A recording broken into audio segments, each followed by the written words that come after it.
Hey guys, I may have go away heat, but these guys have true heel heat. So you better listen to the podcast or else I'm gonna kick you in your fucking cock and balls. I'll get it.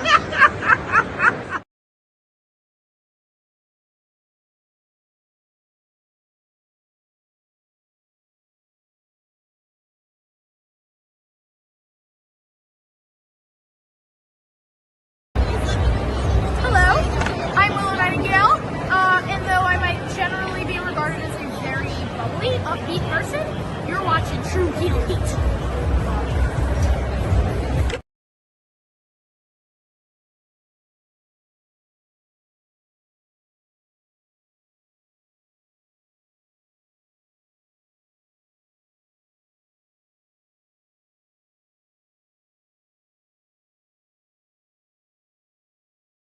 Hey everybody, it's Tony Schiavone of All Elite Wrestling, and this is True Heel Heat, and I said it right, you motherfuckers.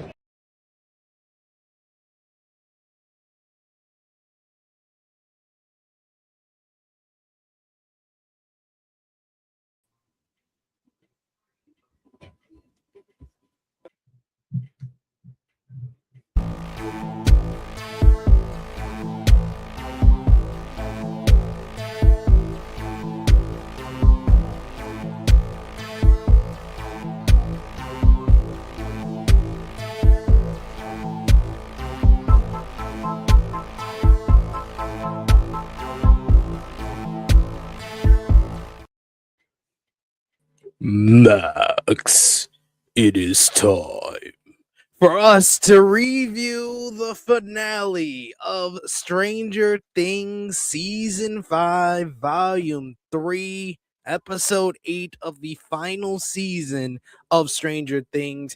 Hello, hello, hello. It is me, your True Hill Phenom, SP3, and we are live on the True Hill Heat Sports and Entertainment YouTube channel and True Hill Heat Facebook for our Stranger Things Season 5 Volume 3 review.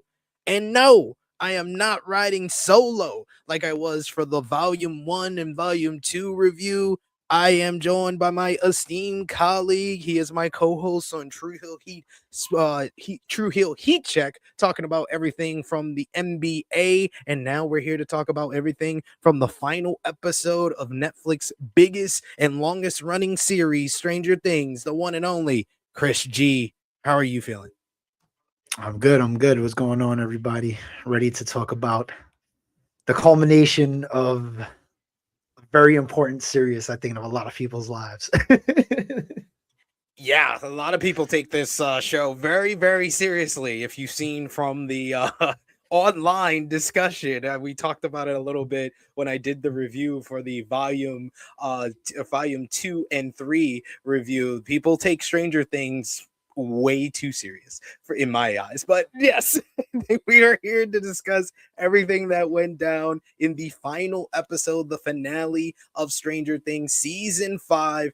But of course, we appreciate y'all for joining us live. Appreciate y'all if you're watching us on demand. Remember to show your appreciation back the simplest way possible. Drop the thumbs up on the video. That helps us out so much. Helps out the YouTube algorithm, and other Stranger Things fans like yourself see this video. You can also share this video with all your Stranger Things family, friends, and fans. And of course, if you're feeling like you want to get your opinion off, you want to say what you thought about Stranger Things, comment down below. If you're watching us on demand, if you're with us live, we want to interact with all of you and hear your thoughts on Stranger Things final episode. So sound off in the live chat and we'll interact with you. We'll highlight as many of your comments as possible. And of course, we got here in the chat our good brother, Power Driver Finisher, who says, loved it, even though it had major plot holes. Indeed, it did. We kind of talked about that in the Volume 1 and Volume 2 review, but we're going to get into that when it comes to the finale. But overall thoughts, Chris G, what did you think in totality of Season 5 before we get into what you thought about the finale specifically? I mean, I thought it was a really good season. It from the first episode all the way into the last, it kind of had you on the edge of your seat. I would say until like the last hour of Volume 3, but all the way until then, It was just nonstop suspense and what's gonna happen next. So I mean, I was satisfied. I think it was a good season to end the series. Nothing's perfect. Nothing's gonna be perfect. You know, you could always pick and choose. You know what you could have changed or what you could have made better, or you know what direction you could have went with the ending and all that. But what we got, I think it was good.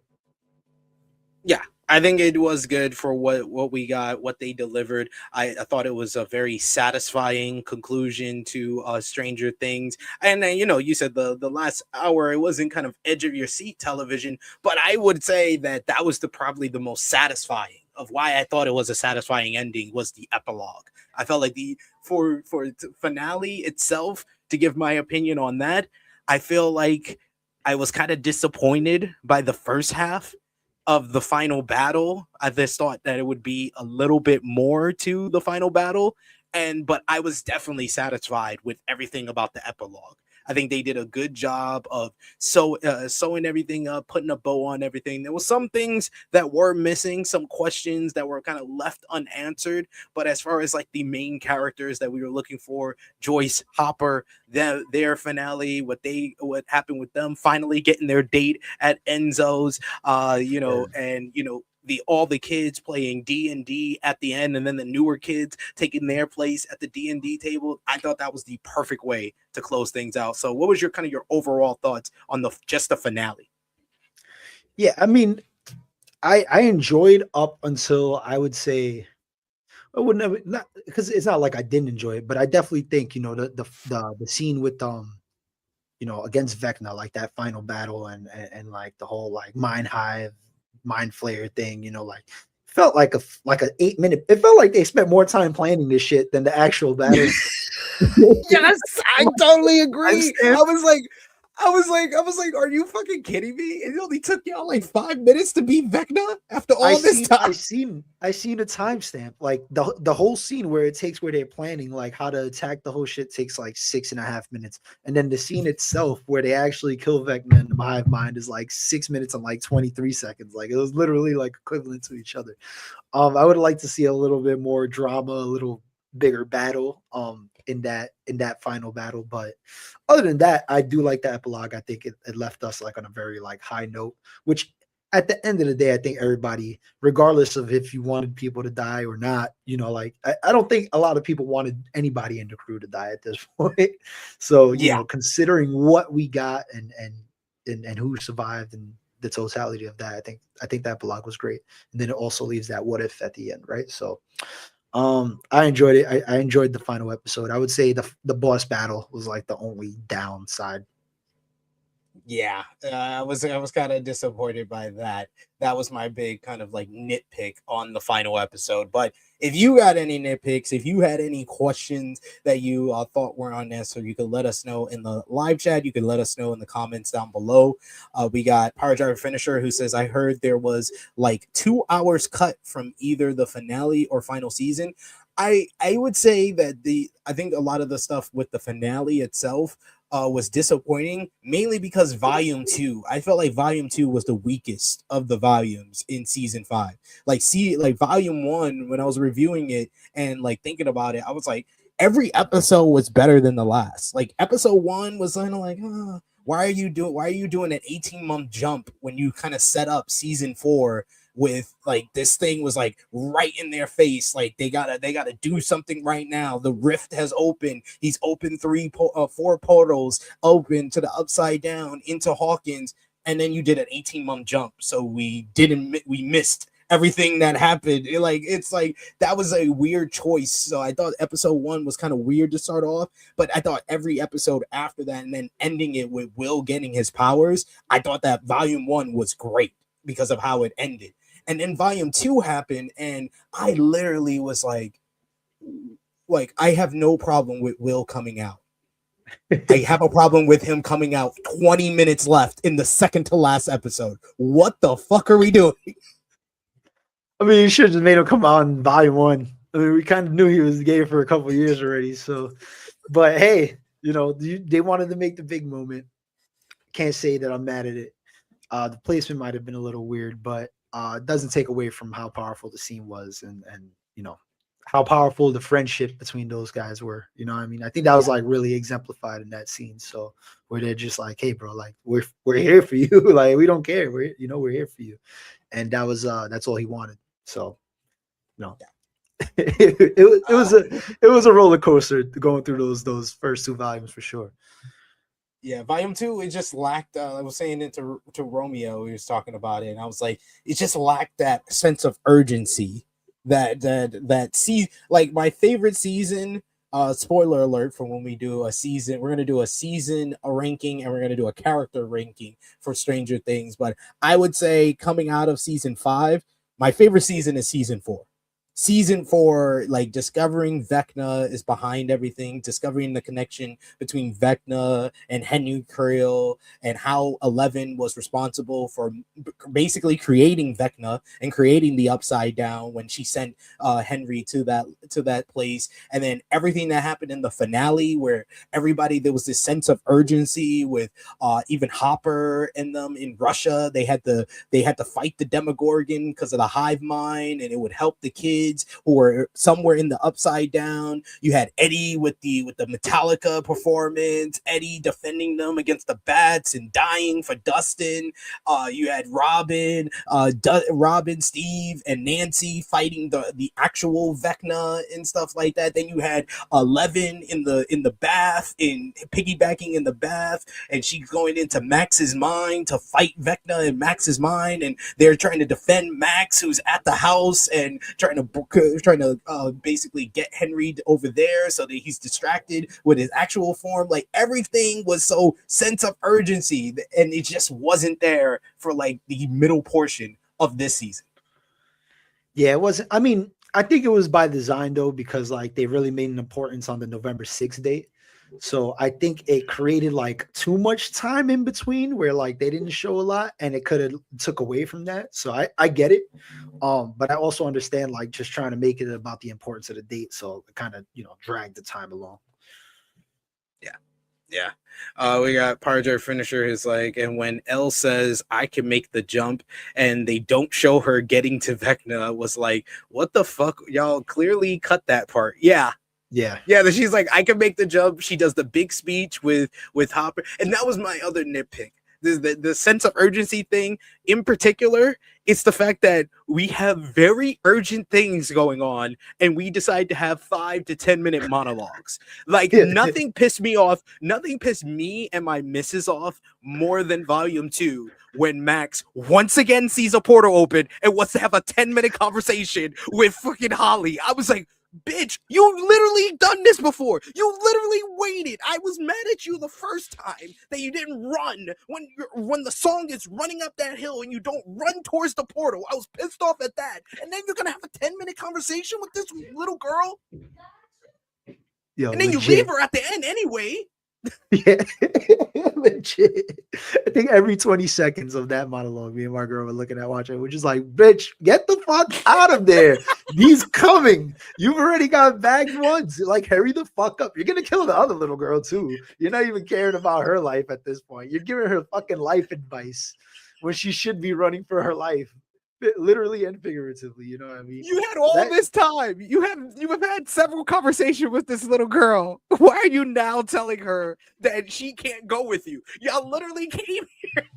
That one in the Hopper monologue, like before I can make the jump, like that one, those two were like the only ones I had a problem with. Like I didn't have a problem with Will coming out. I didn't have a problem with Jonathan and Nancy's like breakup situation. Yeah, like, that actually worked with where they were at, because they were like in this kind of, oh, are we gonna die? Is this room gonna fill up with this stuff? So it was very organic how that happened. Yeah, so like I didn't have a problem with those, but the the Max and like Power Driver Finish said, the Max and Holly podcast. Oh my god, what the fuck are y'all doing? That meme had me rolling, because it's like they literally sat down and just chopped it up for 10 minutes. It's like, yo, you get to the fucking other side already. Oh, well, we got here also Dion in the chat. Good to see you, good brother. He says the military plot was the worst part of this season. Should have been the main crew and the military working together versus Vecna, the Demogorgons, Demidogs, and Demobats. Don't think that they should have worked with the military. There was a way to make the military another obstacle because, like I said, my favorite season is season 4, mainly because it's not just Vecna that is the villains to our heroes. It's also the basketball team. And the basketball team is another hurdle that they have to overcome with the leader. I forgot his name that got killed when the rift opened and split him in half. But him and his boys and the guy that freaking jumped Erica, and Erica had to kick his balls off, and he jumped Dustin in this season. I hated them. I hated the basketball team in season 4, and the military could have replaced the basketball team as another obstacle for our heroes to overcome. But when Nancy, the funniest bit of Stranger Things is the fact that Nancy has become Rambo. Yeah, legit from the appearance to the gunplay. She is Rambo to a T. Rambo Wheeler. That's her new name, Rambo Wheeler. Rambo Wheeler. That is awesome. We also got Fire Driver Finisher who says, and I said Steve needed to be the one to go, and teasing it 20 minutes in, it's shaking my head, my damn head. Nah, you can't. I'm sorry. I was with you at the beginning of the season. At the beginning of the season, I was like, okay, if anybody from the team is going to die, it's probably going to be Steve. But after Steve and Dustin was objectively to me the best part of volume 2, with them reconciling, and that moment where Dustin saves him from climbing the ladder, and he's like, not you, I can't let it happen again. Yo, that got me in the feels. I was like Vince McMahon talking about the Undertaker. I was like, nah, I can't. Like, I was like, I can't. It was like I needed my best friend. And then the second scene that they had was like, I just missed my best friend. I was like, come on, dog. We can't do this. We can't do this. We can't have Dustin lose another big brother. We can't do this. So because of that, I was off the Steve needs to die train after that. I didn't want him to die at all, but because of that scene, I thought Steve was gonna be the first one to go, or I thought he was gonna be the only one to go. I thought it was like they were gonna make one big sacrifice, and it was gonna be Steve. So that first like 25 minutes of volume 3, nah, not my boy, not like that. We got Power Driver saying Steve going would have been the status shit ever. It would have been an epic moment. Yeah, I mean, yeah, that is true, but nah, I can't have Steve die after that, dog. Pick someone else. Have someone else die. Murray can die. I don't care. Y'all didn't even show Murray in the epilogue. Not my boy Murray. Murray was a low key like savior for them. Right, he's the comic relief, but he was coming through in the clutch. Yeah, I mean, besides bringing in all the underground tech and all the items and shit, and like holding him down with all that, he blew up the motherfucking helicopter with the C4. So Murray gets a legend stamp in my book. That was his greatest moment in the season. That's for sure. Oh, yeah. Yes, Nancy, walk him down, Wheeler. Walk down Wheeler, the gangster. Dion saying, I don't like the military being bad guys. They should have invested in, saving the world they live in, but they don't know. The whole thing with the military is that, like, even if our team told them what everything was going on, do you really expect the military to believe these people? That's why the military had to be the bad guys, because there is no logical way that the military would believe anything they're saying. Yeah. I mean, I have no problem with the military being the bad guys, but I do. If I had to change anything, I would have created an antagonist that was more similar to like the Doc than like 11's pops, rather than angry ass Linda Hamilton just upset that the Terminator didn't show up and destroy all this shit. Like she just walks around with an angry face and says nothing all fucking 3 volumes. You know what I mean? Like the real antagonist of the military was the guy that they caught and tied him up and had him hostage, and then they let him go, and then he tried to fucking sniff him out and kill him again. Like he was badass as an antagonist, right? Like he was annoying. Like you wanted to see him go. Like he did his job. But like Linda Hamilton, like really didn't like serve any purpose. And then at the end, she just kind of disappears because like, you know, they thought 11 disappeared. So I would have had like a scientist type that was more like ruthless, like, you know, Dr. Brenner and would have went that route rather than just like an angry general telling people to get 11.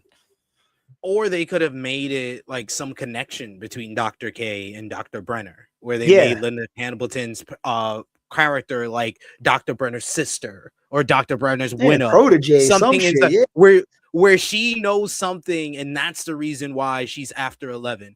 To make they did make the military look very inept and stupid in the fact that they just thought it was all 11. They didn't think it, even though they see that there's a fucking upside down, that there is a fucking alternate dimension, yet they're just blaming it on this little girl. Like that made them look kind of stupid. And then they looked inept because Rambo Wheeler, Nancy Walk 'em Down Wheeler, was able to wash all of them basically by herself.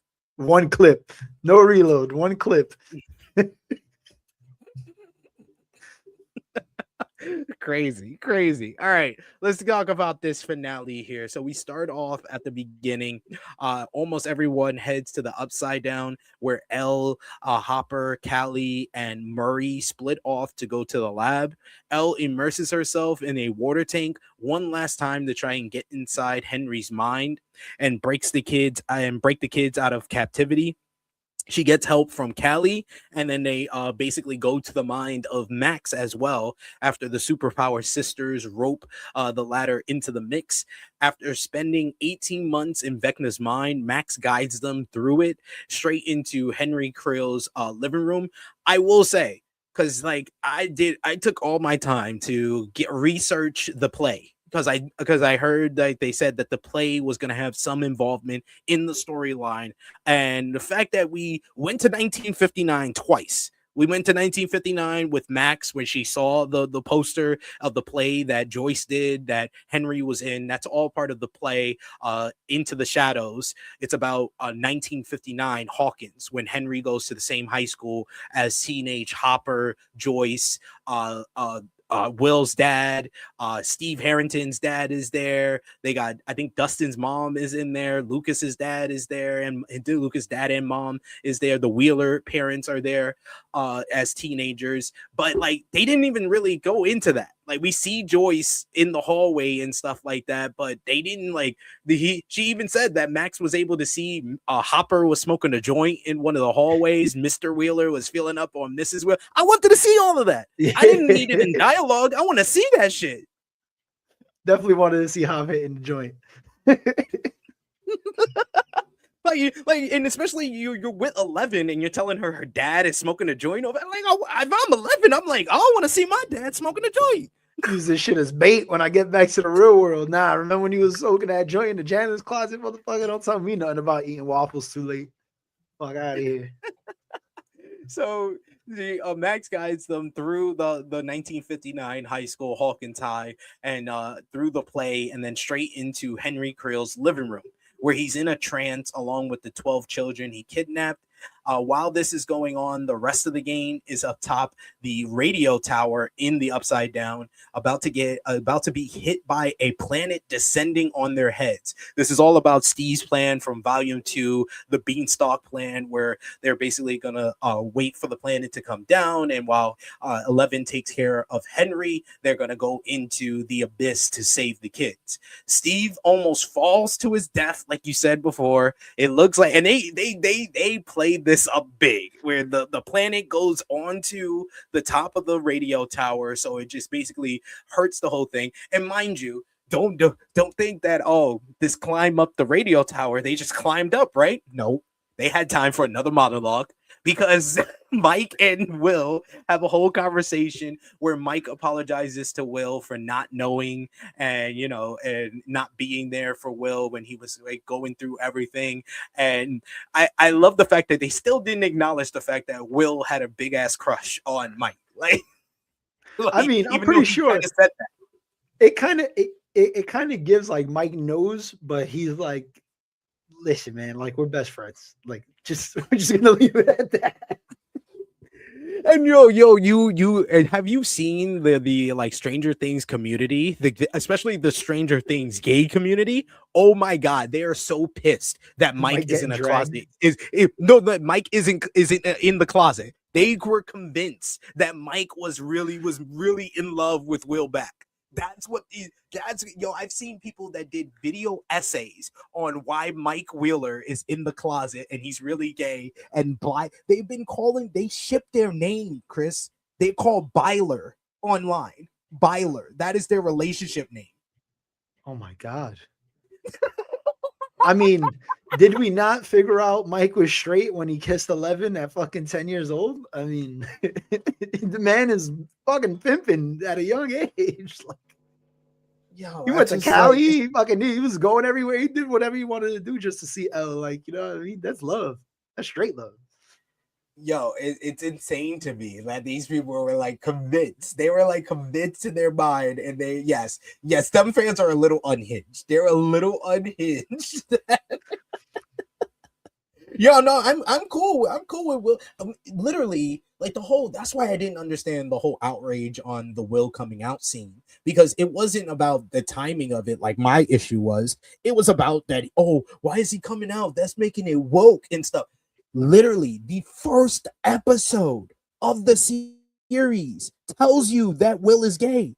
When he goes missing, Joyce goes to see Hopper and tells him, like, my child's missing. It's been 8 hours and blah, blah, blah, blah, blah. And then he's like, oh, what about Lonnie, his dad? Do you think, usually when a kid is in a separated home, they usually will go with the dad if they're missing from the mom. And she was like, well, no, Lonnie has nothing to do with him. He never really liked Will. He used to say he's gay. No, it's just because he likes rainbows and he made a rainbow ship and all of that. Like, that's in the first episode, Chris. We've known since the first episode that he is gay. Literally season 3, when all the guys have girlfriends and Mike and Lucas are going through it with Max and Elle. He has the whole scene where he wants to play D&D with them, and he's dressed up as Will the Wise, and he gets pissed off that no one wants to play D&D with him, and Mike goes after him and chases after him, and he was like, it's not my fault that you don't like girls, literally in season 3. And then season 4 kind of confirmed all of that with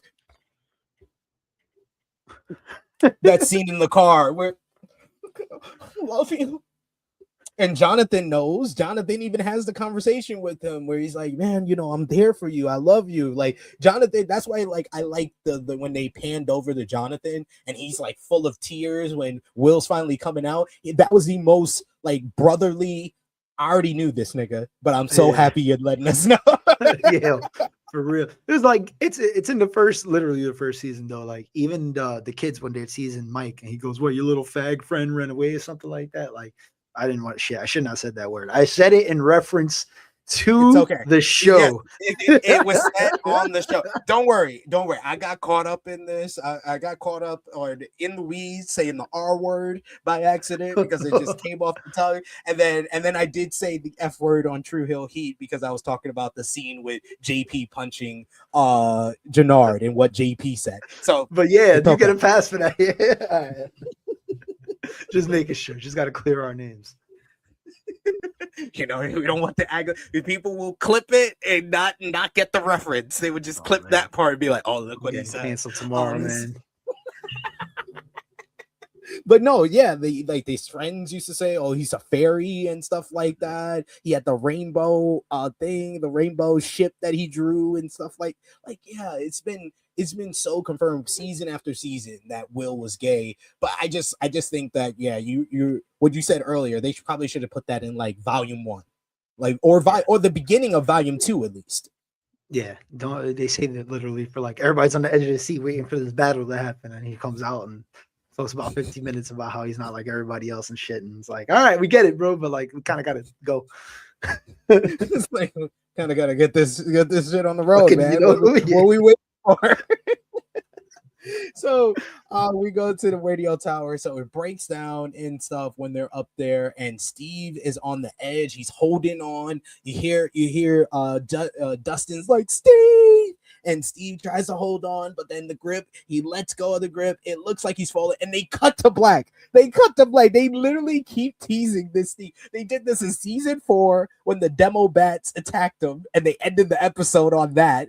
They did it again here when he lets go of the thing, and then when they cut back, he's caught by none other than Jonathan. And I thought that was a nice choice by making it Jonathan, because of everything that happened in volume 1 and stemming from the whole love triangle that was built at the end of season 4 between Steve, Nancy, and Jonathan. And I like the conversation that they had later on in the abyss with each other. But what did you think about the choice of Jonathan being the one to save Steve? I mean, if it wasn't Dustin, it had to be Jonathan, right? Because it solidifies that I don't like you, but like it doesn't mean we can't, coexist, type thing. So, it was a perfect choice. Unless fucking Rambo Wheeler had another one in her and was saving everybody.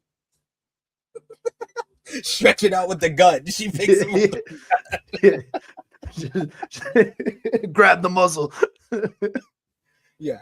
And man, I will say, because I to kind of double down on what Power Drive Finisher's been saying in the chat, it does kind of show that Stranger Things Duffer Brothers had no guts to kill off any of their beloved characters, let alone Steve, because they wanted to kill. They have admitted in the past that they wanted to kill Steve in season 1, but Joe Keery was so good in the role that they kept him on, had him make that save at the end of the season, which started his whole redemption arc. And Steve is the best character. Like, as far as growth from where he was at the start of season 1 to where he is now, like, there's no doubt that's the best one. I always said, like, the Kobe and Shaq, the dynamic duo of Stranger Things, the relationship of Stranger Things, that is the defining one, is Dustin and Steve. So you couldn't kill off Steve here. Nah, hell no. He legit, I mean, even if you go in like all the way to the end of the epilogue where it's like you see how everybody moves on with their life, Steve has the biggest like trajectory of growth. Like, he went from legit douchebag, don't like this guy, if he dies, I'm not gonna miss him. So like, you can't kill Steve. So kudos to him. Yeah. So then you get the military with Dr. K. All she did was mostly walk around in this episode, most of this episode, along with her lackeys, trying to arrest the group and nab 11. When they enter the Upside Down, Hop dashes off with L, but leaves Callie to get caught when they're in the Upside Down at the lab. The whole scene with the lab, basically when they get to Henry, in Henry's mind, 11 tosses him aside to kind of start a battle with Henry, but that basically breaks his connection with the kids. Max comes in and she has a touching moment with Holly that she's back to save Holly, and she wants to convince the kids that Henry is the black thing. So they basically do an illusion by Callie to hide the kids while Henry is facing off with 11. So he reveals that, he grabs up 11 because she lets him, and then he turns his hand into the Vecna hand, so then the kids can see that he's actually the black thing. So they see that. He tries to go through the illusion, but he sees that the kids are gone because they're running towards the cave, because that's the only place that they would be safe. Then you have Elle and Callie. They had a plan. They basically get Henry down. Callie comes in to stab him, but this bitch wants to say, "Oh, nice to see you, brother. You're dead now." Why are you even saying anything? Just stab him. I didn't like Callie. Callie was the worst character. Yeah, I don't want to say she deserved to get what happened to her, but it definitely didn't make me shed a tear. Let's just say that. I'm just saying. We were kind of one of those, like, yeah, all right, cool. I wasn't heartbroken. For real. So Callie, is in the mine with Elle. They catch up with Max and the others. They basically are going to go towards the cave with Holly and the kids, but basically back at the Hawkins lab, Hop is alone. So then Henry knows where they're at because he looked through the mind of 11. So he knows that they're at the Upside Down Hawkins lab. So basically he manipulates Hop. he basically talks to Hop and tells him that she wants to kill herself. She's gonna kill herself in there and everything. And he basically shows her the conversation. He shows Hop the conversation that happened between Callie and 11 in her mind, and it leads to Hop basically going after Henry. He tries to shoot at him, but Henry is just not there. He's just in his head. So he basically sees that he shot the tank that 11 is in. So when he opens up the shield, all he sees is 11 has been shot and that she's bleeding out inside the water. So 11 is still in Henry's mind. So I would think like that was the first sign that this was just an illusion in Hop's head, because I was like, oh shit, Hop killed 11? What?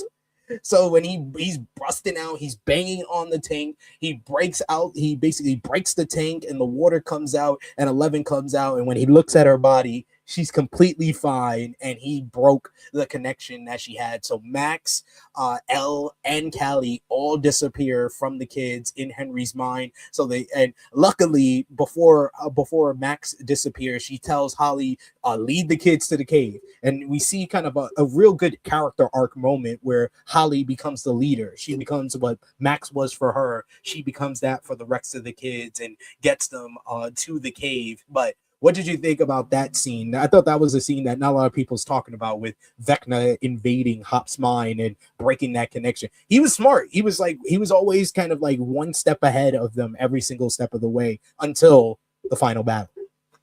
I mean, it was a great scene. The defining moment of the scene is when you see with 2 gunshots in her and the tank floating, and you're like, nah, man, like there's no way. But I kind of thought the same thing because they cut back into that scene where she's still in the mind of Henry and they're going through the caves, or they're trying to lead the kids to the cave. She's fine. So it gave me that, like, I think she's good. She might have, it's probably Vecna fucking with Hopper's mind. And sure enough, that's what it was. So, but it's still like when you see it at that moment, it's just like, nah, this is not how it's going to happen. Facts. So yeah, this leads to a whole big conversation with Hop and 11, where he basically confronts her, and he's like, you were gonna try to kill yourself and you need to fight. He was like, it's unfair, the life that you've had to live, but he just needs her to fight one more time, and that she needs to know that there is a life after Hawkins, but she needs to fight like that. And his speech is so inspiring. Callie, who pulls out a fucking gun on this dude, this is why I was like, I hate this bitch. She's about to shoot Hopper. I was like, I wouldn't put it past her. For no reason. Who took this? The gun's bigger than her. Who told her to fucking take that gun? Nobody. I don't like her, but she was even convinced by Hopper and Hopper basically speech. So they come up with a different plan, and she's gonna go into the abyss and help the others there and fight the physical form of Henry instead. But as they're leaving out, the military comes and they're after them. So Murray lets them know. He basically tells Hop that we got some trouble. The military is here. They pull up with like the helicopter, and they got the hedgehog, the kryptonite for Callie and 11. And this nigga Hopper says, I'm just taking my daughter. Fuck this bitch. Yo, but who can blame him? She just pulled a piece on the man. I'm leaving that little bitch there too.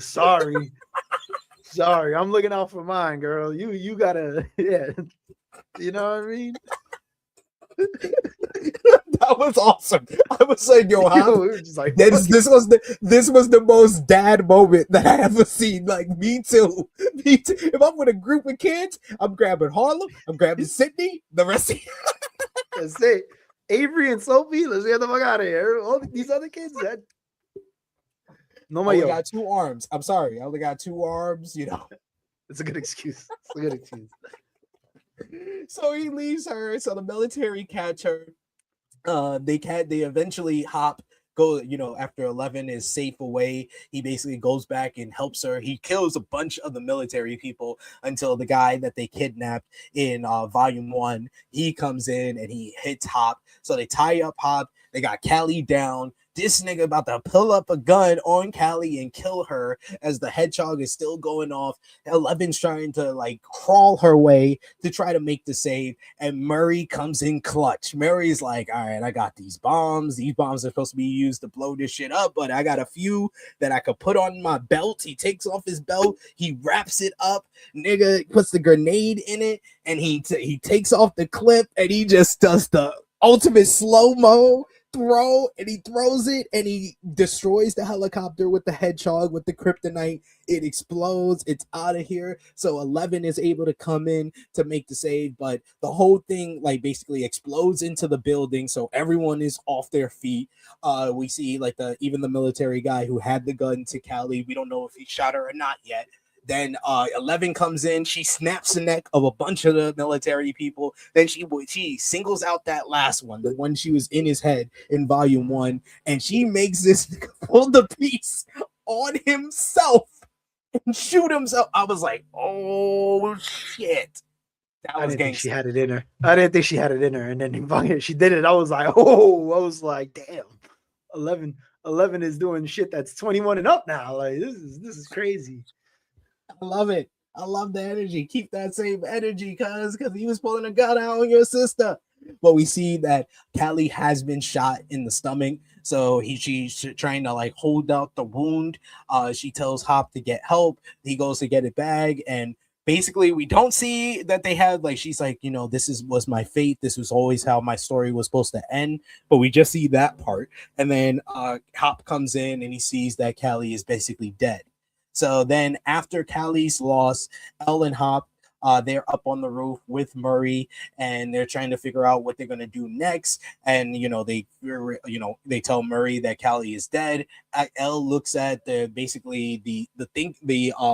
abyss that is down, and how there's a couple of like rocks that can take you up to the abyss. So Elle's like, I can make this jump. So they have a frank conversation about what they mean to each other, with Elle expressing gratitude, saying, you became my dad, she tells him, but reminds Hop that she isn't Sarah. She isn't his real daughter that died because of him.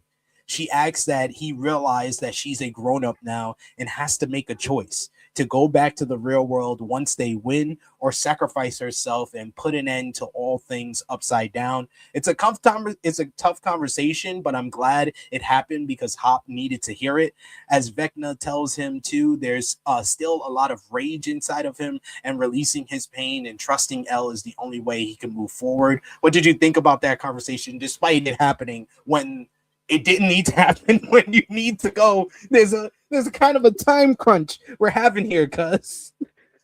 There's a planet falling through the ceiling, but first we're going to talk about fatherhood and bonds between us. I mean, it was a good conversation though, right? Because it's finally like the moment where Hopper snapped, where he was like, all right, like, let me stop overprotecting this girl with fucking powers beyond my imagination and just trust her and believe that she can do what she sets her mind to do. So, and in turn, like, Callie was always saying that Hopper was holding her back because of his trust issues. So it made 11 stronger with that confidence and with that trust. So it was a good conversation. Terrible timing, but conversation that needed to be had. And then they split in like scenes when she first moved in with him in season 2, and I'm just like, y'all making this a montage? Like, what are we talking Yo, her little bold ass head eating waffles and shit. I was like, oh man, I forgot that fucking we were watching these kids like grow basically. But one big L for season 5. Elle didn't have one Eggo raffle. This ain't right. No, they're Something getting ain't right, Gatorade and Chewy bars is crazy. Come on, like for real, like they give it a whole bunch of junk anyway, and she can't have an Eggo waffle. It was 1987, man. It was like, this is the shit that Michael Jordan needs. Here, Gatorade and protein bars. Yeah, this is the shit that Jordan takes. Beef jerky, like what the fuck? Yeah. Once the abyss stops merging with Hawkins, the crew heads up to the planet to hunt down Vecna's real body. Elle eventually joins them there. Hello. You want to say hi? Hi, Harlem. Oh, okay. It's been a while since I've gotten to witness a Harlem running, so it was great. Always. Always, she always knows when to come in and tell me the shit. Oh, okay. There we go. No, let's see. They're having issues. Give me 1 second.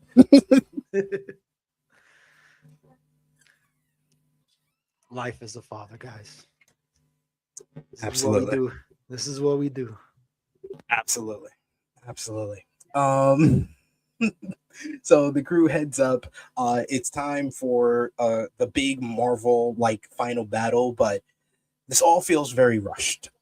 So they go up, they're like walking there, and then all of a sudden, Will starts feeling kind of the fight that's happening, and people going after Vecna in his mind, because Vecna in his mind is basically chasing down the kids because dipshit Derek. He gets tired as the kids are walking through the woods to go to the cave. So Holly has to make the save for him. She gets him, and they all go into the cave. But then Vecna with his Vecna hand grabs up Holly, and Derek comes to save. I was like, look at this coming of age story. Derek went from her bully to making the save for her, saving. He's the hero. Dipshit Derek is now delightful Derek. He became a fan favorite in literally half a season. His trajectory is just like his stock is up here right now, and it's literally just turning from a dipshit to delightful. If there's a life lesson here, there's a story that you can pull from Stranger Things. It's don't be a dipshit, be delightful. You get further in life. He was a steal scener. He stole every scene he was in this season, especially even the conversation he had with Max and Holly when he sees them in the. He was like, "Yeah, you think you're talking about Henry?" he's like my best friend Mike. He's like, "What, my brother? Yeah, we know him. Max, Lucas, yeah, all of them." But then when they show him in the car and they're all together and they show Derek and he's just staring at Mike, he's just like. He's like my best friend. I made it out. That shit is funny. It was. Elle gets her Captain America flying in the sky moment as the mind flare body starts jumping into attack the whole mind flare, because basically in the mind we see that in Henry's mind we see that he actually grows some balls and he goes inside the cave. He's basically dying as he does it. He's like on the ground. We see Holly sees him. Holly tries to go after him with her pointy thing from the chimney, but that has no effect, and he knocks the shit out of her. But he is greatly affected when basically they go down into the cave where he had his first experience with the mind flare. So he sees the whole moment when he was a kid, when he got shot in the hand, and he's feeling every moment. And at the same time, Will is feeling all of that as well. So Will basically seeing all of this, seeing him kill that man with the rock and the mind flare basically taking over him, he tries to tell him, like, you were a victim. It wasn't you. It was like the mind flare basically took advantage of you because you was a kid, just like you took advantage of me. And basically Henry says, nah, fuck all that noise. I let him do all of this. He needed a vessel and I was his vessel. We are one. Yep. He was like, I'm the heart of this shit. He was like, he thought about it for a quick second. He was like, nah, I'm gonna just take my chances. He's like, I'm gonna fuck with this guy here. So at that moment, that's when the mind flare becomes this basically a kaiju, and that's when Elle shows up. She jumps right into the sky, jumps right through the mind flare's body where Vecna has been keeping the kids. As the tool duel, Elle's friends fight the flare from outside. It's proper teamwork as Nancy agrees to be the bait because she's Rambo. So I was like, okay, Nancy's making this choice. So the logical thing to like really give us a big shocking moment is that she's the bait and she winds up dying. Now, we're not killing anybody, apparently. There's no danger here. There's no suspense of danger here. She's able to basically get stuck in part of the cave and she's just shooting at him. And we've seen that has no effect, but the mind flare can't kill her, apparently. I don't know. At one point, we get Lucas. He saves Dustin from being chopped down and stepped on. Then we get Dustin and Steve. They go under the mind flare, and we get a great moment where Dustin and Steve both say, "This is for Eddie," and they start stabbing at the mind flare from underneath. We get kind of a callback to the Battle of Starcourt from season 3, where Lucas, Jonathan, and Robin are up top on the hills of the cave, and they're throwing like flares and basically like bombs at him. Basically, far more enticing and scary to watch was that season 3 scene, honestly. Oh yeah. But once again, this was a grand scale, but the stakes for this fight are more sentimental. Then you get the Flare and Vecna. Eventually they're defeated because the fight between 11 and Vecna, it looks like Vecna is about to have a chance to win. He even uses his Vecna hand to get a hold of 11, but he stopped because Will takes over him, because Will still has this connection. But my whole thing is, if Will has this connection, why isn't Will hurt from all the damage they're doing to the mind flare? Yeah, because he was feeling all that physical pain in volume 2 and shit. So, good question. Maybe it has something to do with being in the abyss. I don't know. Maybe I don't know. But the Duffer Brothers have proven they are not going to answer any of these questions properly. You're just hey, we're working on something else. They're like maybe, I don't know. Maybe it happened. Who knows? Like, what? So eventually 11 uses her powers and impales Vecna on a spike inside the cave, killing him, but not killing him completely. They free the kids from their basically jails. You get Nancy having a nice moment with her sister, freeing her with the mind flare coming out of her mouth like Will did in season 1. And then you get Mike reuniting with her. They take Derek out of there and the rest of the kids out of their basically their jail cells there. We didn't even get to see the kids go through the cave like Max and Holly as well. That was another thing that they just said, you know what, fuck this. We don't need any of this. They went all the way through. Well, they just passed that one point, right? And then they shown the kids going in through the hole to lead them into the inside out, and then that's it. Then that's it. They showed like one kid go through the hole, and the rest of the kids were following, but they never showed anything after. No, that's it. So as all the kids, as all the kids are free, Will and Joyce, they come into the cave as well, and we hear Vecna is still breathing. So Vecna is still breathing. He's impaled onto the spike, and then I thought Joyce was just here for moral support from Mike, for Will, but they let Joyce do something. Finally, she steps up and she is the one that gets to chop down the head of Vecna. And she says, "You fucked with the wrong family." And I was like, let's go, Joyce. However, like we established in this season and in the play, Joyce knows the real Henry. Hopper knows the real Henry. Yet we never got any of them realizing that Henry and Vecna were the same person. That's crazy. That is crazy. Never realized that.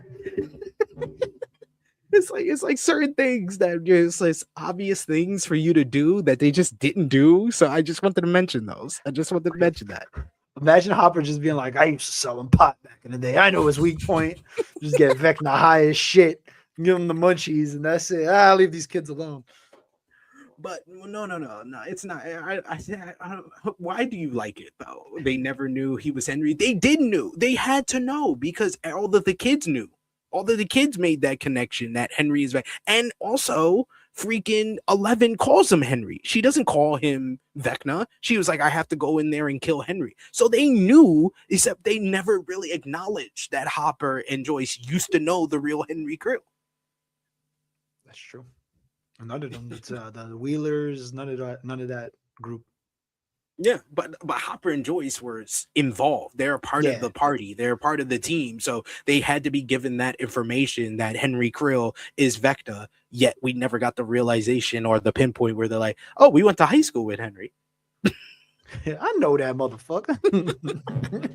Like you said, Hopper could have been like, "Yo, I used to sell some weed. I know what he been going through." So just when you think all is right with the world, we get a Prince song playing in the background as the entire group victoriously leaves the Upside Down.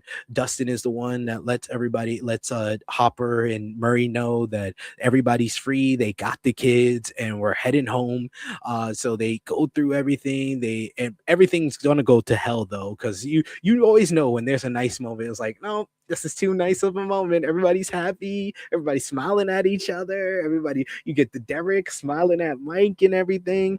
And then they go back to the real world, and Dr. K is waiting in Hawkins to capture and arrest everyone. Her intention is to take Elle and her blood to try and keep more kids with abilities whom she can manipulate. Instead of giving herself over to Dr. Brenner 2.0 though, or having to spend her life running, Elle decides to stick to Callie's plan.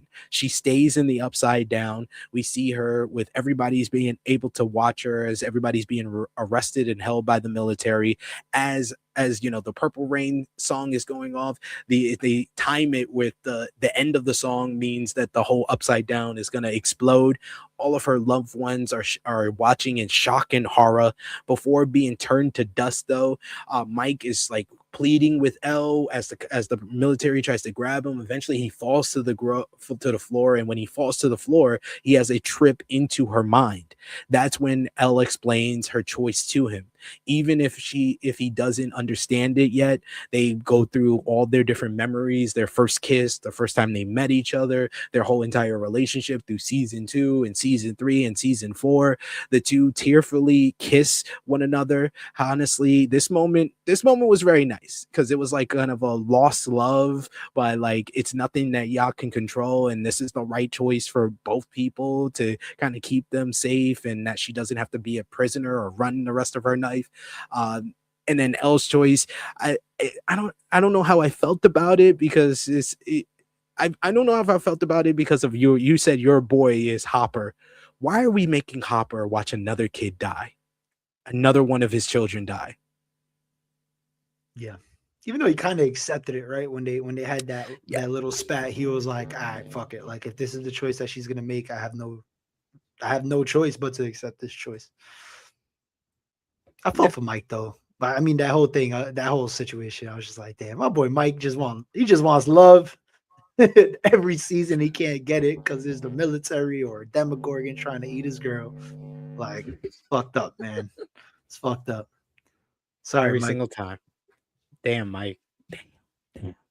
So then they do another 18-month jump at the end here, where we get the epilogue. We see Robin has returned to town to be on the radio for Rockin' Robin, and talks about everything that's happened and how the military is gone now. Everybody's going to see Indiana Jones. She's not there with her regular partner because he's got a bigger job to do now, because we see that Steve has become the baseball coach. And then we learn later on that not only that, Steve has become the sex education teacher at the school.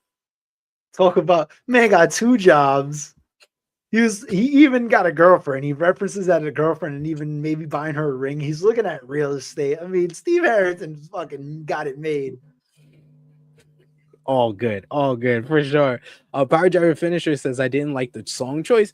They got Purple Rain. This is the first time any TV show has ever got Purple Rain, because of the estate of Prince is so hard to crack through. This is the first time a TV show ever got Purple Rain. I was thumbs up for me. I mean, as soon as you hear the first, like, you know, and I was like, oh, I'm like, this is the perfect fucking song to end with. I was like, oh, this is great. This is great stuff. So we see kind of the different views of everybody. It's graduation day, Robin says, and we see Max is actually on her feet now. She's riding a skateboard. She was with Vicky during the whole trip into Upside Down when they were in her mind and the military caught her and everything. But now she's on her skateboard. She's riding the skateboard again, and then she meets up with Lucas, who's in his graduation gear, and they share a kiss with one another. After, of course, she teases hates him and calls him a stalker again. Then we see Dustin. He's taking pictures with his mom. That was a nice little callback to season 2 when they were in their Ghostbusters gear and the mom was taking pictures. I was like, oh, this is nice. Then we see Will is with his stepdad and his mom, Hop and Joyce, and Jonathan's taking pictures of them until Mrs. Wheeler calls them and says that Mike has gone missing. And we see Mike back at where the upside down entrance used to be, and he's like staring at it, and he's going through in his mind of Elle being basically exploded into the upside down and the upside down disappearing and her sacrifice that she made. And Hop goes and sees him, and he has this great conversation with him where he basically tells him, like, you have to accept these things. These are things that accept. She made a choice, and you know, he was happy with that choice, so we have to respect her memory, and you know, you don't have to forget her or anything like that, but just respect what the choice that she made. So I was like, man, Hop has always been like a father figure to these kids, and for Mike, he's more of a father than his actual father, because Ted Wheeler ain't shit. You know, I would have said Ted Wheeler ain't shit until he finally fought back against the fucking, or tried to fight back against the Demogorgon. He got washed. He did. Come on. Well, he tried. Come on. He didn't Come run. on, dog. He didn't Come run. on, dog. I mean, Mrs. Wheeler got more balls than him. Thank you. I was Karen walk him down Wheeler. Karen is Nancy's mom. Like, that is Nancy's mom right there. Yes. The real breadwinner of the family. Dion says Ted Wheeler deserves better from the writers. He ain't shit. Yeah, his wife almost banged Robbie in season 2. So, you know what? Yeah, he might be the LVP, man. Sorry, Ted. James, we got Parjay Finch that says, I saw a post that Steve is from a rich. Yeah, they established that Steve is from a rich family in season 1 when he had everybody over at his crib, and his crib is much nicer than everybody else's, and he's just helping out these kids. He's helping these kids out for whatever reason. It's the character growth of Steve. He made the choice to basically be the babysitter in season 2, and he's been stuck being the babysitter ever since. Yep. Then he felt like a sense of responsibility. They became basically his little siblings. Yeah. So this the next scene is like my second favorite scene from this whole finale, outside of the final scene with the D&D. The scene at the graduation, because my man Dustin, he's the valedictorian, and we get Mike shows up. We get a nice moment with Karen. We see Steve is in the audience with Robin. We see even dipshit Derek is sitting with Holly, and they're friends now. And you got the Wheeler family is there. Dustin's mom is there. Joyce and Hop are there. So Max's mom was not there again. Max's mom, who didn't show up for her when she was in a coma in the hospital for 2 years. And then she's not at her graduation. And how is Max at graduation when she missed 2 years of school? Extra credit, man. She was doing them 1 to 10s for fucking 18 months straight, man. Summer school. She made them credits up, I guess. I don't know. Yeah, you know. So finally, you get Dustin. He gets his speech, and he starts off nice and says about, you know, how the school was separated by the geeks and the losers and the freaks and the jocks. But he's like, he's made friends with people that he probably should have never became friends with. And it pans over to like Steve, and he's like, he's seen the same thing with other people, and it pans over to Derek and Holly. But he said though. What Principal Higgins and the rest of the squares like him want is not what we want. He says, fuck the system, fuck this school. It's like, this is our year. They're trying to take the mic from him, and he gets to live our boy Eddie's dream. Eddie said to them in season 4, in the very first episode of season 4, he said, this is my year. I'm going to go up on that stage, and I'm going to lick Principal Higgins in the face, and I'm going to flip him off, and I'm going to snap the diploma out of his hand, and I'm going to walk out of here. He gets to live Eddie's dream. He takes the diploma out of Principal Higgins' hands, and he flips him off, and Dustin is the motherfucking man. Oh my God. This speech was like, I was like, Dustin, you have come so far. You have come so far from the no teeth nerdiest of the nerds. He was the nerdiest of all these D&D nerds in season 1 for him to become the coolest person ever at graduation. That is character growth. That is a character arc unlike any other. I love that speech. What did you think? Oh, it was great. I mean, it was a great tribute to Eddie. And it was like it's like everything that he wanted to do, right? He kind of embodied Eddie from starting from like the last episode of season 4, you know what I mean? So from that point on to like kind of mold him into like a mini Eddie while still keeping his Dustin personality and his traits and stuff. It was a nice touch. And then the speech at the end, fuck this, fuck this, I'm out. Like, you know, he did the half baked fuck you, you're cool, fuck you, I'm out. Like, it was great. Yes, I loved everybody's reaction. Will, I love that Dustin's mom was cheering for him. You had Steve in the crowd looking like a proud dad, like, yeah, let's go. You had Joyce and Hopper were laughing at it. Ted Wheeler's like, language. I fucking swear. I hate Ted Wheeler. Callie, number 1, Ted Wheeler, number 2. That's my 2 most hated characters. I think that's fair. But yes, he gets that great moment afterwards. The guys all meet up with him, and they're like, "You are the fucking man. You're a maniac." And then we get a great callback. We get the same girl, if you remember season 2's finale, when they went to the snowball. And Dustin basically takes Steve's hair tips and he comes in with the crazy Steve type hair and he's feeling confident and he goes up to the girl and it's Stacy. He goes up to Stacy and he asks her to dance and she blows him off. She rejects him. This same girl comes up to him at the end of graduation and was like, "Oh my God, that speech, you were so cool." And he was like, "Oh, thank you, Stacey." He was like, "I was just going for, Ed Hughes film." He's like trying to play it all cool.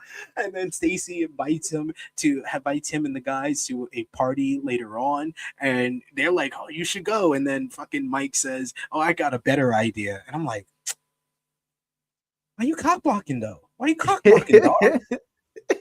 Even though she rejected him when he was a kid, so maybe I think that evens out the scale, but still that's kind of a cock block. There's some good payback, but I'm not passing up pussy for D&D. I'm sorry, not in my life, not in Dustin's life. Not at all. We get a sweet moment with the older kids, Jonathan, Nancy, Robin, and Steve. That's where we find out that Steve has a full-on job. He's working at the school as the baseball coach and as the sex ed teacher. We find out that Jonathan has gone to NYU and he's a film student. We see that Robin is going to Smith. We don't know any follow-up with Vicky other than her saying overbearing partners, which kind of alludes to maybe she broke up with Vicky, but overbearing partners does not really sound like Vicky. Vicky was very supportive and not very overbearing at all, but that was a weird way to kind of write off Vicky, but I guess they kind of did that. And then Nancy was the most surprising, where she went to Emerson, but then she dropped out to become a full-time journalist. So that was nice. And then they have this nice moment where they're like, "We really miss you guys, and we need to stop falling apart. We need to meet up at least once a month." So they decide to make a trip to Philadelphia, since it's right in the middle, because people are in Hawkins, people are in Boston, people are in New York. So they're going to be right in the middle in Philadelphia at Robin's weird uncle's house. And they're going to film Jonathan's movie there. That was a nice moment because, not all of these people were always like very close friends. But the fact that they have come together and they're this friend group after high school and after everything they've been through, this was a nice little moment for the older kids. What did you think? Yeah, I like them, making that once a month plan type shit. Like, it shows that like after all they've been through, they still wanted to spend time together. So even if it was just once a month, wherever they're at, they'll still meet up. It's a nice little touch. And then finally, we go to, for the last 2 scenes is first we go to Joyce and Hopper. They got their dinner at Enzo's, the dinner date that they were supposed to go on at the end of season 3 before Hopper died for the first time and went to Russia. So they had their dinner date at Enzo, and apparently this is not the first time they've been there.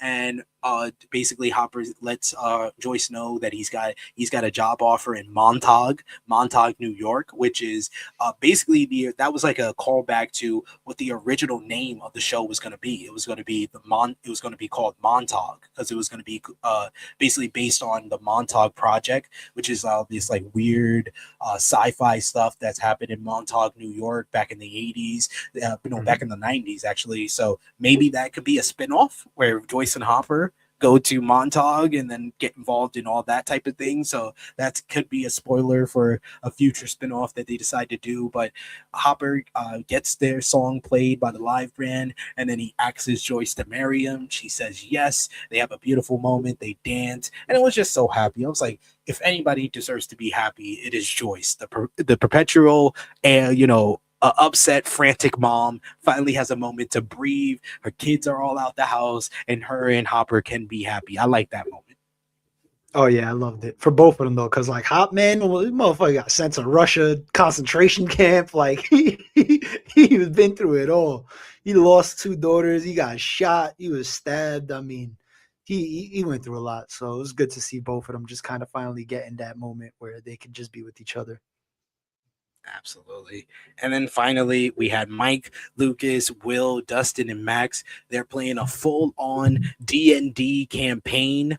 And I loved the best person in this whole scene was Max, because this was our first time seeing Max play D&D, and she was full on into it. She was raging at one point that they were gonna lose. She's throwing around shit. She's like, what can you do?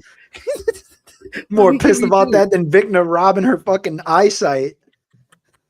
It was awesome. It was awesome. So they were stuck at one point until they realized that they had a mage that they can call on to make the save for them. And this is basically an allegory or an analogy towards L. L is the mage. So the mage comes in and makes the save, so they're able to win the campaign and everything and defeat the dragon and stuff like that. So they win. And then Mike, who's the storyteller in this, he's the one that's running the campaign. He basically tells about the epilogue for them. What's next for them, where they go off. So he talks about the Zoomer and the Knight, which is Lucas and Max. He says that they go off and we finally see them have their movie date and they're together and they look like Endgame. That's like the best couple, like romantic couple in the show. So they're definitely Endgame. We see Dustin, who is the inquisitive one. He's the one who's always searching for knowledge, and apparently he's going to this high class college, and he's learning in this like big old library, but he's still able to have time to go out on adventures with his friends. And we see Dustin come out the school and he meets up with Steve, and Steve's got a car with a trailer in the back, so they're going on like a road trip of some type. And then he says for Will, for the sorcerer, he's gonna find new adventures elsewhere, and he's gonna find new friends to do that with. And we see him at a gay club, and he's meeting up with a boyfriend and stuff like that. So that was a nice little moment there. And then for the storyteller, he's gonna tell more stories, and we see that Mike is going to some college and he's writing his next story. He's the next storyteller. He's gonna write stories and stuff like that. He's going to be a writer. And then he also talks about the mage, and he says that, what we saw from the mage, maybe it wasn't real, because remember, the hedgehogs were going off in Hawkins. So how could the mage basically do any of our powers to stay there and be like that? And then we also do a zoom in on her hand, and her hand is doing the same thing that Callie's hand did when Dr. K found her and found the illusion of her when they ran off in volume 2 of season 5. So then he basically tells the story of what he believes happened. He says that the mage and her sister basically came up with a plan, and we hear the rest of the conversation they had after Hallie got shot. That she's basically, this is how her story ends, but this doesn't need to be how her sister's story ends. So she basically made Elle an illusion, and Elle was able to escape the car, able to go basically be invisible, have a cloak of invisibility due to Callie before the bomb went off. So she was able to escape and go to Iceland. And we see Elle in Iceland, where she goes to see the 3 waterfalls that she talked about with Mike. And then basically what we saw was an illusion, and that Elle is gone, but the real Elle is actually somewhere where she can never be found again, but she can never see her friends again. But they want that for her. So he says, maybe it is true if we believe it's true. And they all say, I believe, I believe, I believe. They're all so emotional. They're all crying. And it's kind of like a goodbye to their childhood, a goodbye to Elle, but a goodbye to their childhood as well, as they all put their books, their D&D characters up on the shelf, saying goodbye to their childhood, saying goodbye to basically the life they used to live. We see all of them head upstairs, one after the other. We finally, with Mike as the last one, he puts the book up, he's heading upstairs, and then Holly and her friends, Derek, Josh, her 2 best friends, they come down and they're trying to learn how to play D&D themselves. So it's really like a passing of the torch from one generation to the other. And then Mike walks up the stairs, he walks through the door, and the screen goes to black. How did you think about that final scene, the final D&D? We basically end Stranger Things the way that we started it. Yeah, as we should. It's just beautiful. The hope of Elle still being alive, I think, was like the cherry on top, because now it's like it's not a complete devastating ending, right? It's like a happy ending for everybody who survived, besides the one person that everybody kind of wanted to not die, which is like the main character, but then there's that glimpse of hope that maybe she's still alive. I thought it was good. I thought it was beautifully written. I think all the moments at the end were like sentimental, like they were all like good tie-ups to the show, to like end everything, to like really like solidify like everything's fine, like, and everybody got their own shit going on. It was just really good to like, I don't know. It was a really good way to end the show. It doesn't leave any doubt. It kind of gives you a happy ending because not too many people died. And yeah, I mean, I wish there was more, but I'm satisfied with the way it ended. So the question is, do you believe Elle is alive? I think so. Some way, somehow. I think she had to survive. I don't know how. I think it's better for the story if Elle's dead, and that Mike is still just the dreamer. He's the storyteller. He's the basically the D&D nerd that we met in season 1, who always thinks that everything has a happy ending. I'd rather think it's that Elle is really dead, but Mike is still gonna hold out hope that somehow, some way she got out, but he can never see her again. But I think for the story, she needs to die because she's the one that started everything. She was the first domino that dropped. If she doesn't get into that fight with Henry, the Upside Down doesn't open up and stuff like that. So I think for the story, Elle needed to die. But I rather like the fact that Mike just believes. He has this phantom belief that she is alive somewhere, but she's really not. Yeah, no, it's great. I mean, that way, that's good too. Just that little bit of hope, there's no guarantees, nobody's going to know. But just the little hope or the little thought of is a good touch. Yeah. So we got here in the chat, Dion, who says Elle is alive. Duffers don't have the guts to kill anyone off. I agree. It's better if she's dead. We also got Power Gyro Finisher. He says, I chose to believe. Mike's a shit writer and none of his books sold very well. Y'all are wild. Y'all are wild for that. Oh, man. That was a good one. That was a good one. And he also says, oh man, this last scene, the theme itself was just phenomenal. This final piano note or whatever, like, honestly, that final scene, it got me because it really felt like these kids, it wasn't really like the characters crying, it was the actors crying because it was the end. Yeah, like there was like that bit of genuine like emotion to it.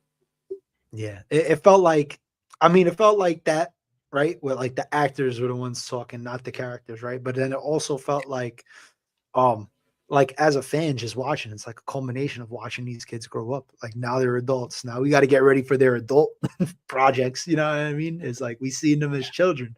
We've seen them grow before our very eyes. So it was a nice touch. And it's crazy. We're gonna see Max, Sadie Sink, probably become Jean Grey or Rachel Summers in the next Spider-Man movie. It's crazy that they've come this far where one of them is like breaking out into Marvel. Yeah, that's wild. Yeah, great stuff. And I thought, yeah, very nice, touching ending, a good bow on Stranger Things. But we need the final ratings from you guys. So let us know in the chat, what did you give Stranger Things Volume 3, the finale, out of 10? What did you give that episode? Did you give it a thumbs up? Did you give it a thumbs down? Thumbs in the middle? Who was your MVP, LVP, and moment of that episode alone? And then what was your overall grade for season 5? For season 5 of Stranger Things. So we'll start with volume 3 for me and Chris G. In 3, 2, 1. Thumbs up across the board from both of us. Out of 10, what did you give volume 3? Let's say 8.5. It was good. Wasn't perfect, but it was a good season to end the series. I'm gonna give it a 7.5. I have really issues with those logic holes that I brought up throughout, with the logic holes and plot holes that I brought up in this episode. I think the fairest grade I can give it is a 7.5. I love the epilogue, but the kaiju battle, the final battle with Vecna and the Mind Flare, disappointed the hell out of me so much. And that no one died. It just lacked that danger, and like Dion said in the chat, it just feels like the Duffers were just scared to kill anyone off. So yeah, those parts kind of hold it back a bit, but still a very good ending to Stranger Things. Who was your MVP for this episode?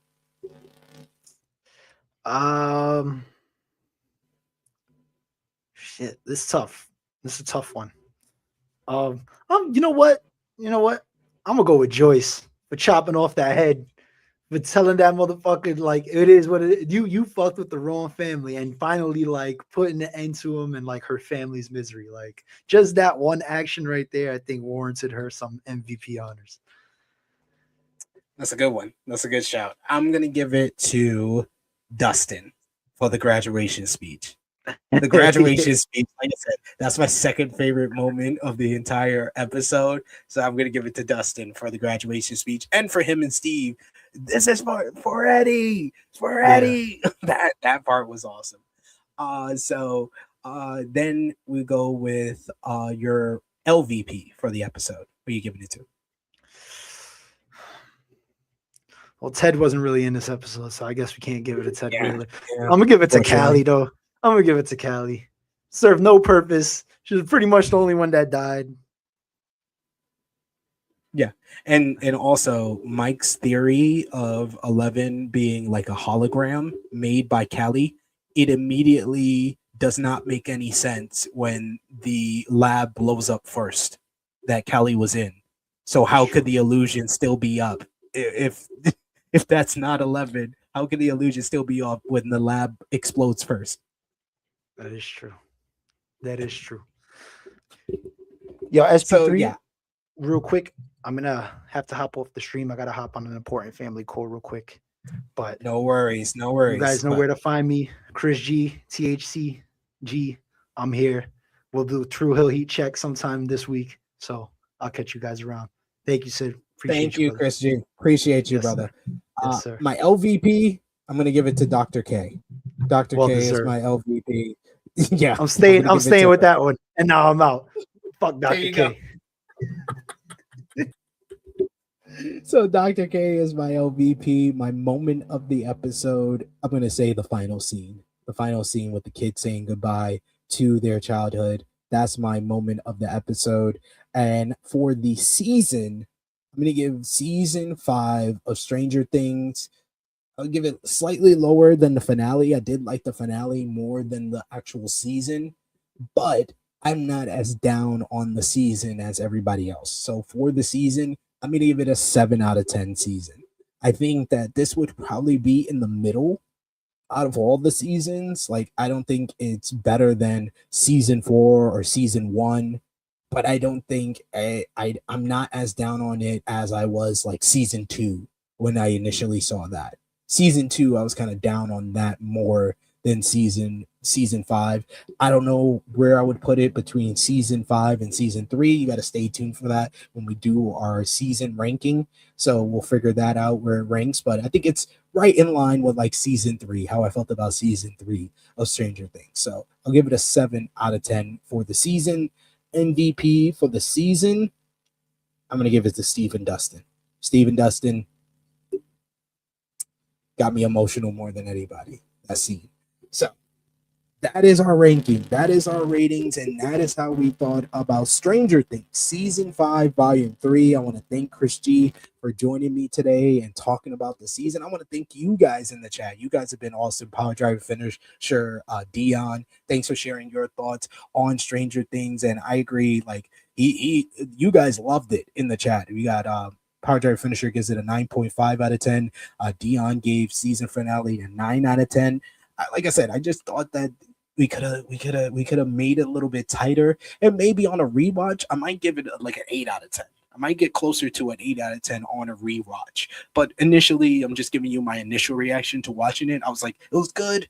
It could have been great, but it was good. Good ending, and one of the better endings to a series that I've seen in quite some time. I put that up on Twitter. This is one of the best endings to a season that I've seen, because a lot of these shows end off awfully, like Dion said, like Game of Thrones. So a 7.5 out of 10, maybe even an 8.8 out of 10 on a rewatch.